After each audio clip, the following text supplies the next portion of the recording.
to our tutorial on MoneySmart's account-based pension calculator. This calculator is useful if you're considering commencing a pension in the next few years or even right away. It doesn't take into account any income that you receive from age pension, so it's particularly useful if you're not age pension eligible for any reason. This calculator will simply assume that you withdraw the same dollar amount of income every year from your account-based pension, indexed to inflation to keep up with the cost of living. Even if you are age pension eligible, this calculator can still be useful to compare the costs and returns of different pension products that you're considering, so that you can see the impact that fees and returns can have on how long your pension may last, and that can help you to choose the product that might be most suitable for you. To start, you just need to scroll down from the top of the screen and enter some basic details about your situation. Your age, so we'll just put in someone who's 65, and let's say that they've already retired from work, so they're ready to start a pension account. Here, put in your current super balance. I'll just use an example of $600,000. Let's try that again. And the income that you're going to withdraw from the pension. Now, this tool pre-populates the minimum that you must withdraw based on your age and the balance that you've put into the calculator. So you can see here, the minimum based on what I've put in is $30,000 for the first year. Let's say we take out a bit more than that, $35,000 from the pension account. Now, if we scroll down a little further, you can see here we can put in the fees for a pension account. The default figures are based on industry averages, but you can put in the real numbers that apply to the pension product that you're considering. To do that, you just change from default to other, and then you can put in any dollar-based admin fees that are charged and any percentage-based fees that are charged. Here it says indirect cost ratio, but it doesn't have to be called that in the product disclosure statement that you're looking at. Any percentage-based fee that's deducted out of your account balance can be put into that box, and the calculator will take it into account. Even if there's more than one percentage-based fee, you could add those together and put them in there. Let's say the administration fee in this case is $80 a year, and there's also an administration fee of 0.1% of the account balance. Unfortunately, there's no way in this tool to put in a cap on that administration fee, and some products do that. So they may charge you 0.1% of your balance, but only for the first $500,000, say, that you have in your account, and no fee above that. Unfortunately, this calculator is not sophisticated enough to take that into account. Then we can move down to the investment return. Again, it's got a default built in here of a 6.5% return, but you can change that to suit what you expect your investment return to be based on the asset allocation that you will choose for your account-based pension. Here's where it can get a little bit tricky. The investment return that you need to put in here is before fees. It says before tax as well here, but account-based pensions in the retirement phase don't attract any tax on their investment returns in any case, so you don't need to worry about that. But this is the return before fee. And that's not the same as what the funds will publish. Super funds all publish their investment returns after fees. So you really have two options here. You can estimate what you think the return before fee will be and put in the investment fee in this box, or you can just put in what you think the investment return will be after fees based on perhaps a long history of returns, and you can leave this investment fee as zero. Either way, the calculator will still work.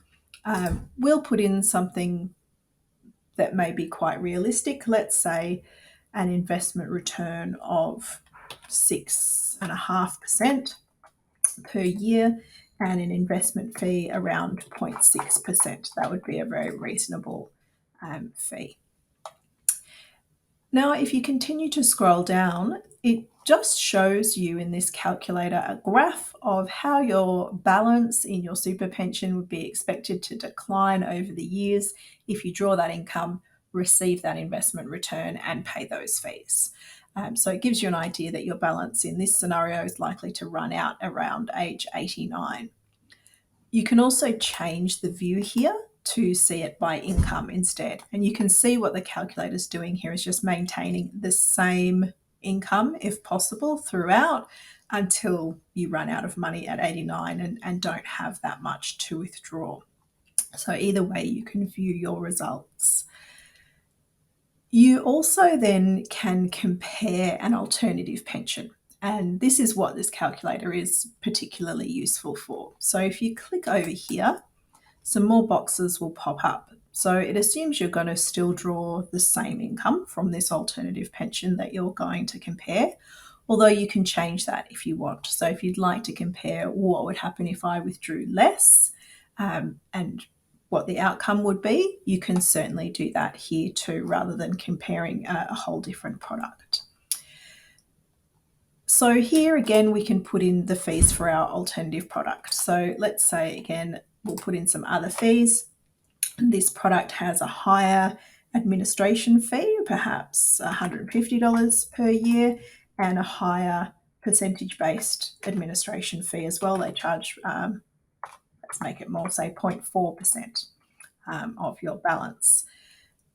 We can put in the same for the investment returns, so we can see purely what the impact of fees would be, and that can be quite informative. So I'll put in the same before tax investment return of 6.5% and the same investment fee of 0.6.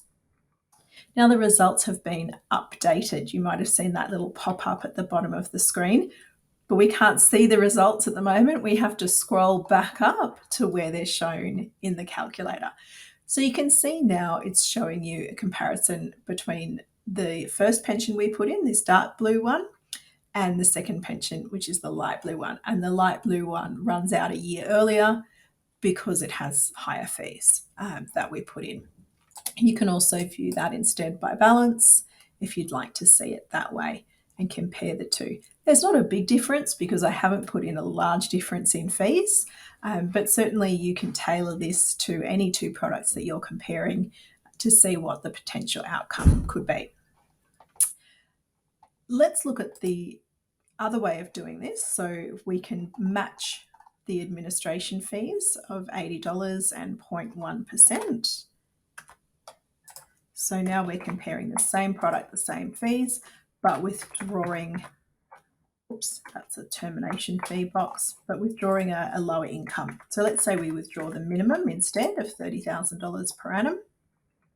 Again, the calculator will update our results, and you can look here to see that that makes quite a big difference. If you withdraw $5,000 less per year from the same product, then your money would last significantly longer, according to this calculator. Now, we do need to keep in mind that this is a very basic illustration. It's assuming that you earn exactly the same investment return every year, which in practice is extremely unlikely. Investment returns are quite variable, and that will have a big impact on the reality of how long your income lasts.